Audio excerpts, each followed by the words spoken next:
from the beginner to the professional, from the novice to the master, from playing and experimenting with things to create a masterpiece. These are all the elements of art. And on this show, the art is sound. Hi, I'm LV Smith, host of the show Sounds Within. I'm glad you're back. Last time, we were so fortunate to have Reverend DonnyD, who happens to be a this is a Renaissance man. He hosts television, he does podcasts. I know him from behind the curtains, but then I was getting into DonnyD's Sunday. Soul Sunday. Yeah. And his Soul Gumbo. And he keeps growing. I lose track what he's doing. So Donny, welcome back, man. I'm glad you're back. Thank you. I'm glad to be here, my brother LB. And we really are focusing on Donny's contribution as an author. And I'm talking about his book, From Crack to Christ. And part one. That was part one. Yeah. This is part one. He's working on part two. Yeah. So I cannot stress that enough. So we got to get back to that. And we could go back and say, what is this book all about? We're going to talk about, though,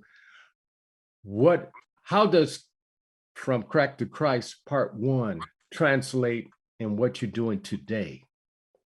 Well, LV, with having an addiction is one of the worst things, especially a drug addiction, because we all have addictions, coffee, sex, cigarettes, but like a crack addiction is can kill you, and it can hold your life back and destroy your life. So basically, from what I'm doing today, is once I got clean, doors just started opening. And I talked to my God about it, and doors just started opening. I'm here with you today. Back doing crack, I'd probably be homeless right now. A whole lot of things, and I thank God that I still have my mind, my health, and I'm still able to get down. So, I say to those out there, if you can kick that monkey off your back, you still got a life ahead of you. I'm 67 years old, and I still got things I got to do, man. I'm not done. I got it. Some people, or a lot of scientists have revealed another major substance addiction, which they contend is worse than most substance, is nicotine. Yeah. And they would say it is simpler, not much, to quit crack than it is to quit smoking tobacco. Because whatever's in that stuff, you just got to have another, you got to have another and another. Yeah. Then the thing is, you could buy that. Used to be in the store, now you had to go to smoke shop. So, okay, so you're a little challenged there, but. And it's legal. It's legal. Legal. Your body says it's illegal, but you could go to anywhere to buy it. The government says you can get it. It's got a seal on it, and it's taxable, so hey.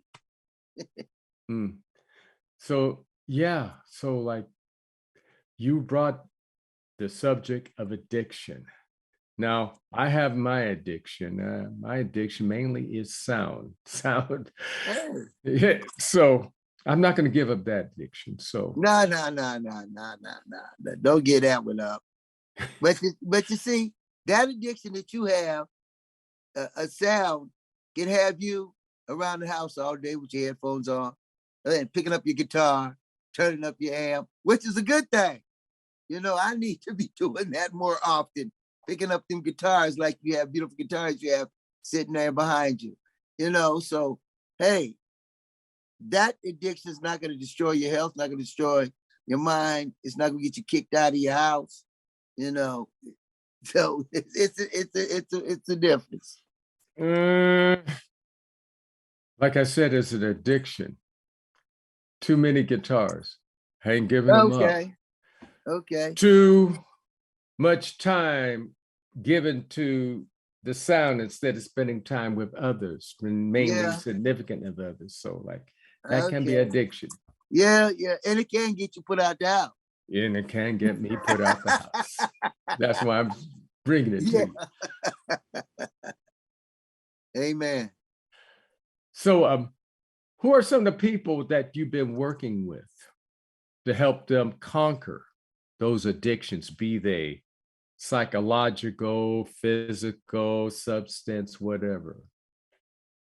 Well, since I'm retired from Pasadena schools, I still stay in touch with some of the students that I worked with.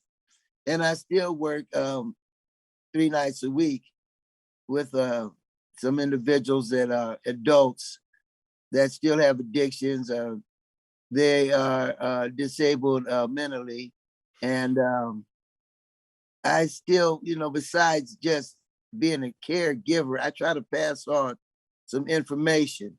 Now, some of my old students from PHS, they call me Brother Lewis, and they'll call me up and tell me about the problem. These cats in their 20s, man. Some of them I've known since Wilson Middle School, and at that time, some of them I was addicted then, but I was when a functioning addict.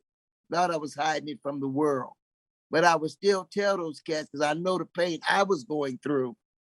You don't want to go there, dude. We'd have at Pasadena High School, a lot of the time when I wasn't working with my student, and some of the classes I weren't supposed to go into him with because it was an embarrassment that he had an aide. He had somebody special working with him. So I would walk around campus and they just gave me, hey, take this walkie-talkie. If you say anything, call security. Well, what the heck, So anyway, I would go into the boys' bathroom sometime and they'd be gambling and smoking this. And they used to drink a thing called lean. Lean. Let's Lean. hold that there. Let's leave the audience in suspense, and then we can get back into lean. We're gonna take a little breather, catch a breath of air or some water, something to heal us, and we will be right back. Yeah, water is good. Just don't drown it. We'll be back, folks. Hang in there with Sounds Within. My poetry is about viewing the world as I saw it as a young man, and down through the ages I continued to write verse. I used that as a creative expression, but it also helped me through life because I could address certain issues, certain feelings, and certain appreciations. I'm a retired school psychologist, and helping people was my thing. After my stroke, when Meals on Wheels started, I was on the other end of the stick, so to speak. And suddenly I realized I was there where those other people were. My name is Julius Gaines, creative writer, poet, photographer. America, let's do lunch. 1 in 6 seniors faces the threat of hunger, and millions more live in isolation. Drop off a hot meal and say a quick hello. Volunteer by donating your lunch break at americaletsdolunch.org. Hi, I'm LV Smith, host of the show Sounds Within. I only have one thing happening while my man, Reverend DonnyD. Hey, that's right. He is the author of From Crack to Christ. Thank you. Part one. Part one. Also, host of the show Behind the Curtains, DonnyD Soul Sunday, DonnyD Soul Gumbo, and the host of other projects going on. An author, a musician, a guitar player. I mean, this man does it all. He's a mentor of mine. Okay, let's get back cracking with what you brought up about someone's taking this stuff called lean. What in the world is lean? I guess it's a liquid. That's what you said. Well, what lean is, as far as I know, you get codeine from the doctor. When you get the liquid codeine, cough syrup, the prescription, and they mix it with liquor. Add a little soda for the flavoring. Shake it up, and it's a blue-purple color. And there would be kids walking around with water bottles like this. But I could look at the bottle and tell it was lean and it wasn't water. So I would get sued for this, but there was a rapper named Lil Wayne. And Lil Wayne, in some of his songs, he would talk about getting messed up and drinking lean. And some of the other rappers talked about drinking lean. And it became very popular. So, I would talk to some of those cats, and I had never had lean in my life. But these cats was walking around addicted, man. I'm like, man, this is school. I mean, I can't tell you what to do when you're out on your own and with your buddy. It's still not cool. But you're here for another purpose. That's for some knowledge, man. So you don't end up on those streets. Some of the cats would listen to me. Some would. And there was times when I was ready to walk up and grab those bottles and pour them out, but I didn't want to have to be fighting those students because, some of them cats was pretty big, and some of them would fight you behind that. That's their drug you pouring out that they paid for. Now, they had cats on campus that were selling it. Now, I'm going to I have a 15-year-old grandson, goes to Odyssey, I think it is, over there at Altadena. A prestigious looking school. So lots of people who don't look like me, they go there. And my grandson told me, he said, man, Pappas, they selling lean and pills and everything else at that school. I said, and he even told me, he said, I've seen them make it. Now, my grandson, I would say 99% sure that he's not involved with it. He's more involved in his computers and his martial arts. So I'm pretty, but he said, yeah, it's very popular. So I was just saying this to say, people, don't think all the drugs are in the ghetto, because they're not. Matter of fact, the trash of the drugs are in the ghetto.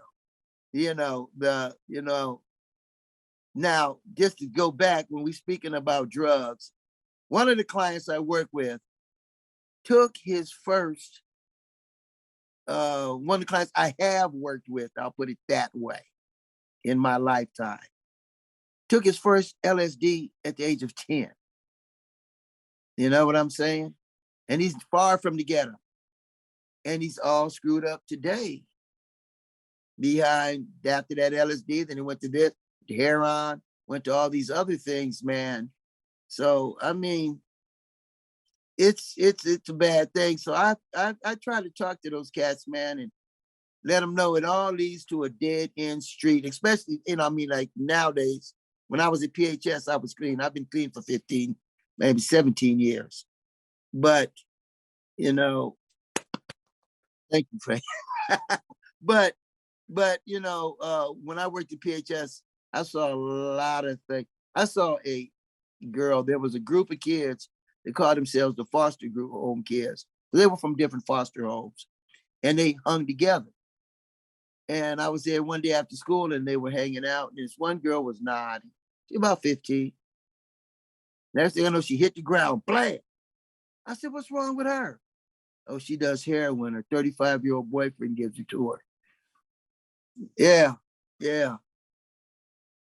Wait, So wow. I just called 15. the office and said, 35-year-old with boyfriend. 15. Yeah. If you were in the South back 60 years ago, he'd be fried. Yeah. I wish I'd known who he was, because that could be my daughter, my granddaughter. Absolutely. It's somebody's daughter. Yes. You touched on something, saying, and that's important that we remind people, because that's nothing new. It's always been pretty much that way, that people always associate the drug things happening only in lower income, mainly in POC people's communities thing. That's not so. It always has been, especially every now and then, like we always see in the news, some big shot person or his or her children get caught with addiction, and we're supposed to have sympathy. Right. Yeah. But then everybody else wants to go into the prison forever, under the prison actually, and forget about them, and then crucify their family members. That's crazy. Well, LV, look at the crack addiction and all of the people that were put in prisons Mhm. and crack without any type of help. But That's if what you I'm saying. have an opioid addiction, Exactly my point. all the help in the world, All man. the help in the world, even if it was hardcore Yeah. trash addiction, those folks, yeah, I don't mean to say all the people who are more fluent are that way, but come on, people. How come they get the key to redemption? Everybody else is condemned. That is insane. Condemned with a felony, Yes, because you know, that's powder it. cocaine is a misdemeanor. Mm-hmm. Crack cocaine is a felony. Mm-hmm. And now crack cocaine is what's more prevalent in our communities. So you get that felony, there goes your right to vote, there goes your right to get a good job. You know, the whole thing. That's you get caught with No $5 redemption. rock, you got a felony. Get caught with an ounce of cocaine, it's a misdemeanor. Come on, man. I think they Yeah. tried to change that, or maybe they already have changed it. Certain states. Yeah. But let's take another breather.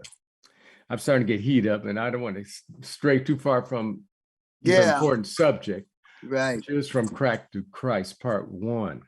How a way out, be it through Christ, be it through music, whatever, to get out of the addiction. We're going to come right back, folks. So stay tuned. Hey, I'm David Hale from Blind Lemon Peel, and you never know what's going on behind the curtains. I'm LV Smith, host of the show Sounds Within, with my Renaissance guest, Reverend DonnyD Franklin, minister, author, host, both on television and podcast. We'll run the credits and show his credits, and so you can get in touch with this man. I mean, he's totally Renaissance. Thank you for coming again, Reverend. Thank you. Thank you very much. Love to be here. Glad to be here, man. Oh, good. Please keep coming, man. Please keep coming. We were kind of really getting heavy on this thing about addiction, how in certain places it's always observed and frowned upon, or sometimes causes consternation, while other sectors of the population, as they give a chance, redemption, all that thing. And though it's not fair, and as a teacher, I always told my students, act, and this is a higher income neighborhood, but there I always were given the diamonds in the rough, meaning they did not have as many ways or paths at the time. So I say, treat each opportunity as your last chance. Yes, you just may not get one.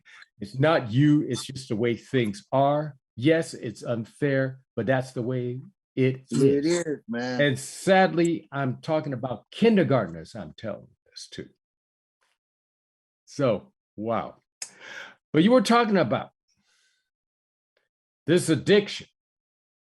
And mainly we're focusing on those who are underrepresented, underserved, less cared, how to avoid this or to get out of this. This is where we're starting at now. What do we do about those problems? Better yet, what success have you had counseling, shepherding these underserved students and youth? Okay. I have one student that I've worked with for many years, and he started going that path. And I spoke with him a lot about it. And I interviewed his mother for my first book, Single Mother's Guide to Raising Black Boys. And she had a lot to do with his, of the rehabilitation too. But the cat, I always noticed him want to tell jokes and bag on other students. And you know how them cats are, students are, your mama this or you this or that. And so, but he was funny though. He did bad. I said, man, why don't we turn this around? And if you want to be successful with this, you got to leave that alone, And don't think about gangbanging. Don't think about drinking. Don't think about smoking weed. I said, you have a talent, man. Comedic talent. So once a month, he calls my words of Wisdom Show. That's another show I do. He calls my Words of Wisdom Show, and he does all these impersonations.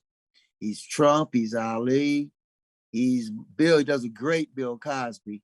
So, and yeah, he does. Yeah, he does some great, and he's funny when he's doing it. Camille, come here. No, he's got the thing down. So I have another comedian, Mo Jones, travels the world. He used to be with MC Hammer back in the day. Anyway, he's on too, and I hooked those two together. I said, man, I need you to help. You know, I've taken him this far, but I don't know about the comedy world. You do. And maybe it's not foreign.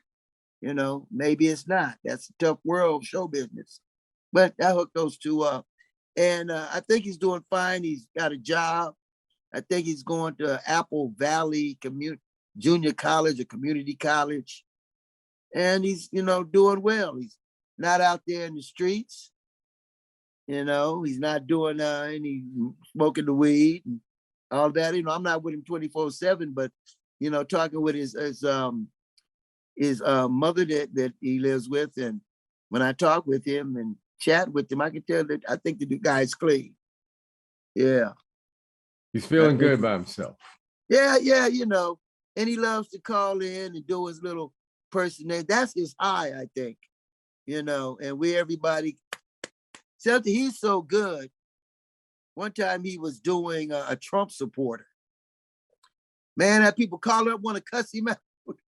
Wait, that is talent. I mean, Yeah. He tapped into him. Oh, Yeah. ow. Yeah. Wrong place to do call that him. impersonation, but boy, he pulled it off. Oh, he does it every time. I'm just gonna call him DM. But Oh. DM is something else, man. Woo. Yeah, I love DM. You know, he was like a son, you know, but I've got another student that I work with, and he has an addiction, and his addiction was a sex addiction. Mm-hmm. Now, yeah, he would get Social Security, Mm. $930 something a day. Mm-hmm. And he would go to one of these sites and he would get women. There were $300 an hour. Mm-hmm. Yeah. And high end. within 3 days, I know? within 3 days, he was broke. Mm-hmm. Wait the whole month for another check and then do it all over again. Mm. You know, so I had to do some counseling on that.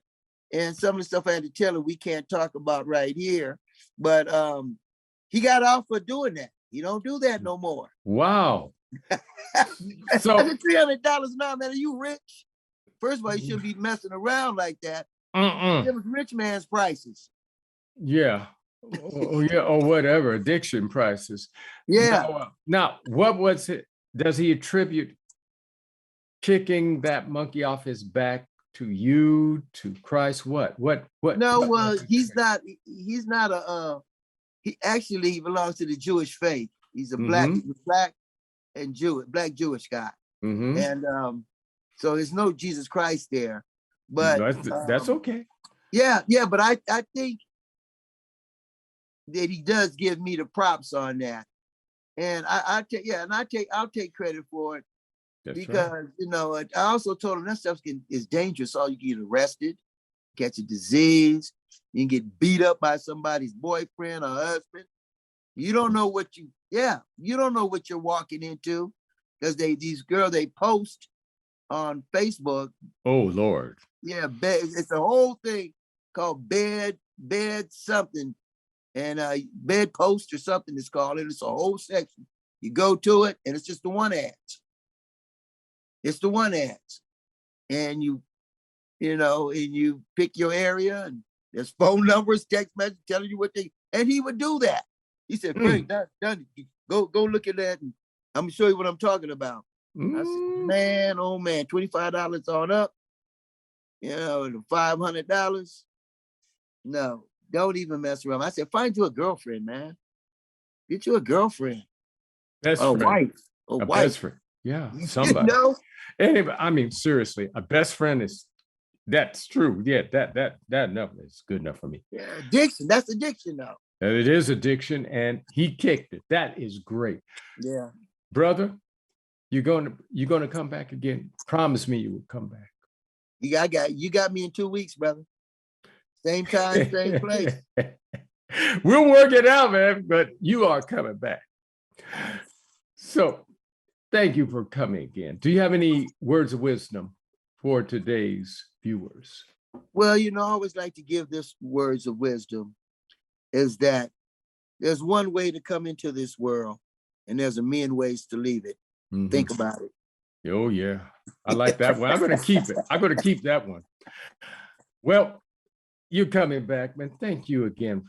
And that was Reverend DonnyD, host of the show Behind the Curtains on podcasts, DonnyD's Soulful Sundays, and also DonnyD's Soul Gumbo. I mean, this man never quits. Author, musician, all. He will be back. So, folks, tune back in again when we have another edition, Sounds Within, and you stay true to yourselves. There's no one truer to yourself than you. So, remember that. Maybe a higher source than human, but be true to yourself. Amen. Stay strong. Love you all. Peace.